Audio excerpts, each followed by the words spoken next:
মা হারানোর পর সন্তান কখনো আগের মতো থাকে না। হাসে, খায়, কথা বলে, কিন্তু ভিতরে এক বিশাল শূন্যতা। যেখানেই যায় মাকে খুঁজে বেড়ায় চোখের কোণে। তার পৃথিবীটা থেমে গেছে তখনই যেদিন তার মা এই দুনিয়া ছেড়ে চলে গেছে। কেউ আর তার কপালে চুমু খায় না, কেউ বলে না বাবা খেয়েছো।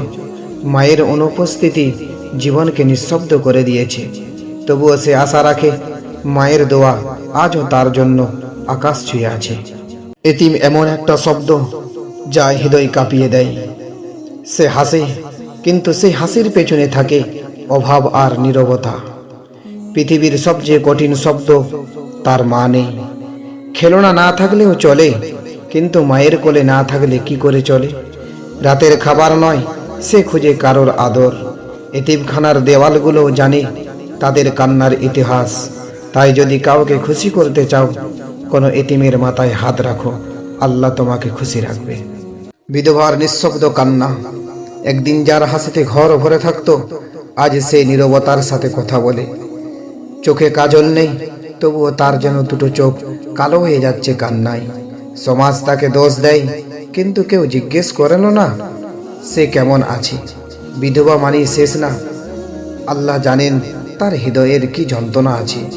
সে শুধু ভালোবাসা হারায়নি, হারিয়েছে তার জীবনের সবচেয়ে বড় পরিচয়। তাই তাকে করুণা নয়, সম্মান দাও, আল্লাহ তোমাকে সম্মান দেবে ইনশাআল্লাহ। মানুষের জিহ্বা থেকে কেউ নিরাপদ নয়, এমনকি নবী রাসূলরাও নন। তুমি নীরব থাকলে তারা বলবে সে তো বোবা। তুমি কথা বললে বলবে সে বেশি কথা বলে।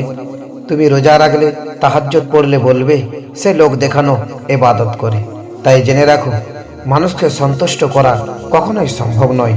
তুমি শুধু চেষ্টা করো আল্লাহকে রাজি করানোর, কারণ তার সন্তুষ্টিতে আছে তোমার প্রকৃত সম্মান ও ভালোবাসা। পুরুষ যদি বেশি না খোঁজাখুঁজি করত, কিংবা কালো মেয়েদের ভালোবাসত বা বিয়ে করত, তাহলে হাজারো বিউটি পার্লার ও হাজারো বিদেশি ক্রিম বন্ধ হয়ে যেত। তাহলে মেয়েদের সাজগোজ কমে যেত, আর সংসারে কাজের গতিও বেড়ে যেত।